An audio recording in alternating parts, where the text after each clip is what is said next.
Good afternoon बेटा। मैं doctor CM Verma sir, दुर्ग पदस्थ भिलाई 3 गवर्नमेंट कॉलेज। आज MA second semester political science के जो यूनिट 4 में जो पाश्चात्य राजनीति चिंतन में माओ के बारे में आज विचारों की व्याख्या करेंगे। आइए इसके बारे में हम उसके विचारों को अध्ययन करते हैं।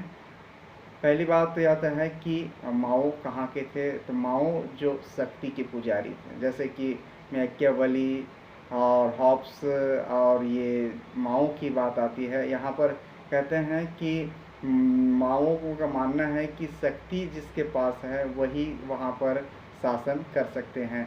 तो माओ कहाँ के थे? चाइना के थे, चीन के थे। तो माओ का जन्म हुआ था 1893 में हुआ था चीन में। उसकी मृत्यु हुई 1976। मतलब एक आधुनिक काल का देखा जाए, ये अभी की बात है, जब इंदिरा गांधी के शासनकाल के समय की बात है।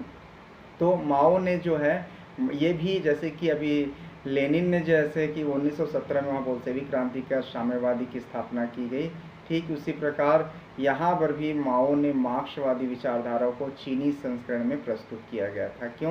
क्योंकि जानते थे कि धीरे धीरे यहाँ पर भी मार्क्सवादी विचारधाराओं को हम कृषक, यहाँ पर जैसे कि पूछा जाता है कि वहाँ पर लेनिन ने श्रमिक वर्गों को सहारा लिया गया था, यहाँ पर कृषकों को सहारा लेकर यहाँ पर साम्यवादी की व्यवस्था की गई थी। माओ ने चीन में साम्यवादी राज्य की स्थापना 1949 में और आजीवन भर उस देश का नेतृत्व संभाला। मतलब 1976 तक, जब तक जीवित रहा माओ, वहाँ पर अपना बागडोर संभाला गया। जैसे कि आज यहाँ पर उसे रचनाएं जो है, लेखक भी थे, कवि भी थे और विचारक भी थे और क्रांतिकारी भी थे। क्रांतिकारी इसलिए थे क्योंकि उसने अपने एक नेतृत्व के दल बनाया गया था, जिसमें एक लाल किताब लिखी गई थी, जिसके कारण से सब व्यक्ति को जागरूक कर अपने इन विचारों की ओर अग्रसर करना चाह रहा था। जिसकी उसकी रचनाएं जो है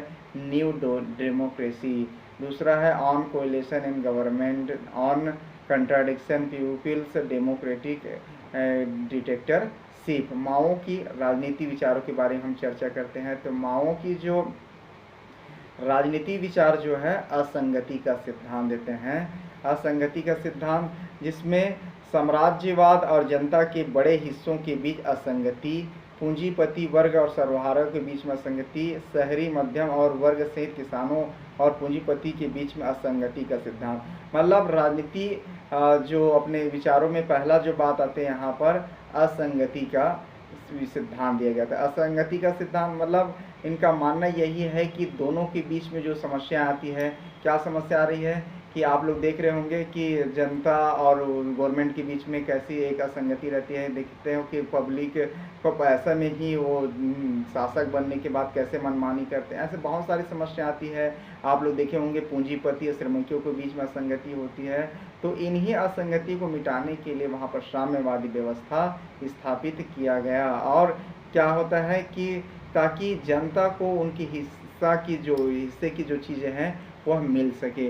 तो इस प्रकार से देखा जाए तो पहला जो अपने विचार दिया है असंगति का सिद्धांत, ताकि पब्लिकों के ऊपर सही उनका भाग प्राप्त हो सके। दूसरा है जन युद्ध का सिद्धांत। जन युद्ध का सिद्धांत मतलब हम मानते हैं कि पब्लिक चाहे, जनता चाहे तो जैसा चाहे वैसा उस राज्य में व्यवस्था स्थापित कर सकते हैं। इसलिए जन युद्ध की संकल्पना मार्क्सवादी लेनिनवादी दर्शन में एक नई संकल्पना है।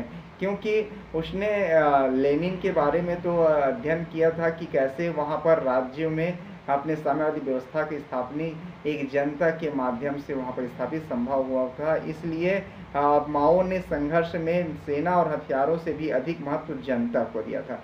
भले शक्ति के पुजारी मतलब कहा जाता था कि जितनी ज़्यादा बंदूक की नली चौड़ी होगी उतनी ही ज़्यादा शक्ति होगी, ऐसा माओ का मानना था। लेकिन जब जब जन युद्ध की बात आती है कि पब्लिक जब तक जिसके पास ज़्यादा है, इसीलिए पूरे वर्ल्ड में अगर देखा जाए तो अभी वर्तमान समय में चाइना के पास ही सबसे ज़्यादा सैनिक है। इसीलिए अपने विस्तारवादी नीतियों को, इन्हीं जो साम्यवादी में अपनी विस्तारवादी नीति, इसलिए आज भी वर्तमान समय भारत और जो चाइना के बीच में नथुला दर्रा, ये सब चीज़ों के जगहों पर आज भी विवाद की स्थिति बन रहा है। ये क्योंकि वो विस्तारवादी नीति है, और जानते हैं कि हमारे पास सैनिक शक्ति ज़्यादा है, हम विकसित राष्ट्र हैं, इस प्रकार से जन युद्ध को मतलब सिद्धांत को ज़्यादा महत्वपूर्ण देते थे। तीसरा जो उनका राजनीति विचार में है, नवीन लोकतंत्र। 1940 में अपने जो रचनाएं जो है न्यू डेमोक्रेसी में लोकतंत्र की संकल्पना पर प्रस्तुत की गई है। देखिए, हाँ, अब हमारे यहाँ क्या है, लोकतंत्र है, लेकिन वहाँ पर साम्यवादी होने के साथ साथ क्या होना चाहिए, वहाँ पर बोल रहे हैं कि नवीन लोकतंत्र मतलब न्यू डेमोक्रेसी की व्यवस्था, एक संकल्पना स्थापित की गई थी, ताकि पब्लिकों को उनके अधिकारों को प्राप्त होने के साथ साथ उनको स्वतंत्रता भी प्रदान की गई है। नेक्स्ट पॉइंट जो आते हैं यहाँ पर, क्रांति के साधन कृषक है। अपने माओ ने अपने राजनीति विचार के अंतर्गत में सबसे पहले महत्वपूर्ण बात ये रखा गया है कि वहाँ पर, जैसे कि रूस में आप लोग जानते हैं कि वहाँ पर श्रमिक वर्गों ने सहयोग दिया था, किसका, लेनिन का, वी.आई. लेनिन का। और यहाँ पर माओ ने कृषकों को गांव-गांव में जागरूक किया गया, और उन जागरूकता से वहाँ पर आंदोलन कर एक व्यवस्था, साम्यवादी व्यवस्था 1949 में स्थापित करने का श्रेय दिया जाता है तो कृषक वर्ग को। इसीलिए आज हमारे छत्तीसगढ़ में भी राज्य शासन में स्थापित करने में भूपेश बघेल जो है वह भी कृषकों का सहारा लिया गया। अगर देखा जाए तो कई लोग जो राजनीतिज्ञ है वो समझ गए हैं कि माओ जो थे, इतने बड़े विचारक जो थे, अपने चाइना जैसे विशाल राष्ट्रों में अपना साम्यवादी व्यवस्था स्थापित करने के लिए, अपने विचार को स्थापित करने के लिए किसानों का सहारा लिया गया। ठीक उसी प्रकार भूपेश बघेल जी जो है कृषकों का सहारा लेकर आज वह उस पद को प्राप्त करने में सफलता प्राप्त की गई। श्रेय जाता है किसान और कृषक वर्ग को, तो वहाँ भी कृषक वर्गों का सहारा लिया गया था। दूसरा आता है जनसाधारण की भूमिका। जनसाधारण की भूमिका आप लोग जानते होंगे कि माओ ने जनसाधारण मतलब गरीब से गरीब लोगों को अपने जो व्यवस्थाओं पर अपना एक सदस्य के रूप में उसे मानते थे, तो सभी लोग, जनता भी उसे अपना मानने लगे। वो स्वतः भी जो अगर कोई पब्लिक उसके साथ अच्छा व्यवहार करेगा तो जनता भी उनके साथ अच्छा व्यवहार करेगा। इसलिए जनसाधारण की भूमिकाओं को विशेष भूमिका निभाई थी वहाँ पर।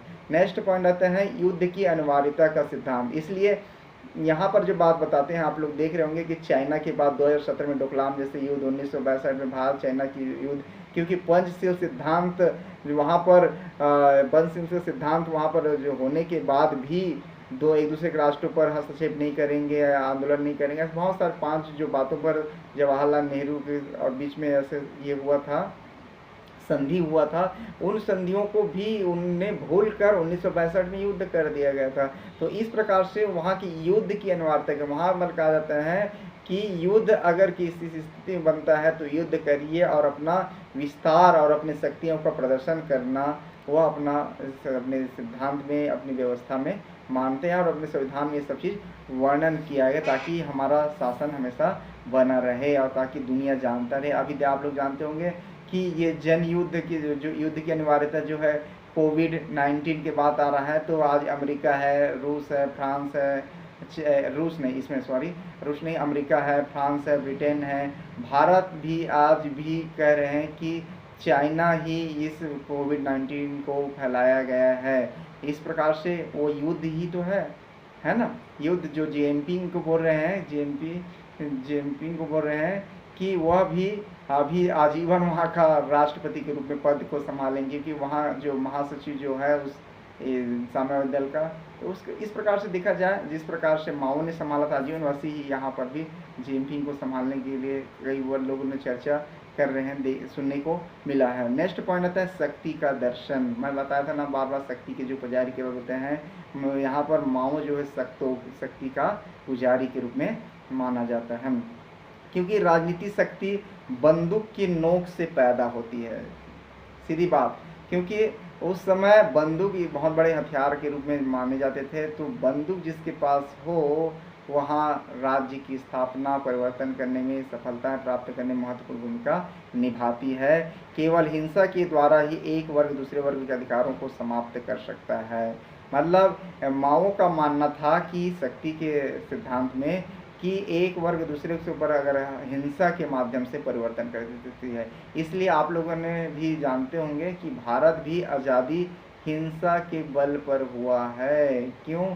आप लोग देखे होंगे कि बहुत सारे क्रांतिकारी कई जगहों पर हिंसा, कईयों की हत्या करना और वहाँ पर बम फोड़ देना और आतंकी जैसी, मतलब बोलते हैं ना, गरम दल थे एक नरम दल थे। तो गरम दल वाले जो थे वो तो हिंसा पर ज़्यादा विचार मतलब विश्वास करते थे, और नरम दल वाले चर्चाओं पर, आंदोलनों पर, हड़तालों पर विश्वास करते थे। तो इस प्रकार से देखा जाए तो माओ ने जो थे वह हिंसाओं को के माध्यम से ही व्यवस्था को परिवर्तन के संदर्भ में मानते थे। नेक्स्ट है गुर्रिला एवं छापामार युद्ध। इनका मानना है कि माओ का मानना है, और चाइना के जो सिद्धांतों का भी मान्यता अभी भी है कि छापामार युद्ध या गुरिल्ला युद्ध मतलब छिप कर वार करिए, क्योंकि दुश्मनों के पास, इसलिए उनको मान्यता वहाँ पर था क्योंकि वहाँ पर जो व्यवस्था थी पहले से वहाँ पर चाइना में, तो ये माओ के पास उतनी शासक मतलब इनके पास जो इतने सैनिक नहीं रहते थे, तो उसने जगह जगह पर कृषक वर्गों को समझा के रखते थे कि हमें छिप कर वार करना है, क्योंकि सामने से वार करने के लिए हमारे पास व्यवस्था नहीं है। इन्हीं व्यवस्थाओं के लिए इसलिए बोलते हैं गोरिल्ला एवं छापामार युद्ध करते थे। इन्हीं के नीतियों के कारण से वह वहाँ पर अपनी शासन व्यवस्था में सफलताएं प्राप्त किया। नेक्स्ट है सांस्कृतिक क्रांति।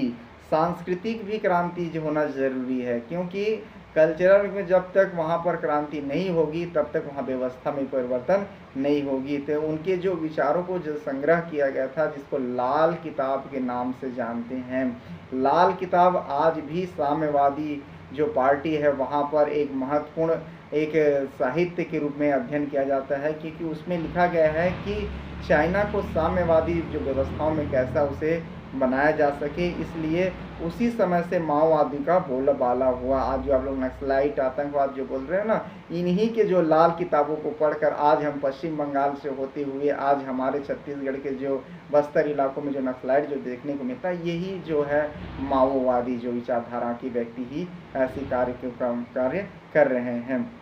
राजनीति रक्त रहित युद्ध के सिवा और कुछ नहीं है, जबकि युद्ध रक्त रंजित राजनीति है, ये माओ का कहना है। और इस प्रकार से आज का जो इस माओ का जो विचार है यहीं पर समाप्त होती है। Thank you.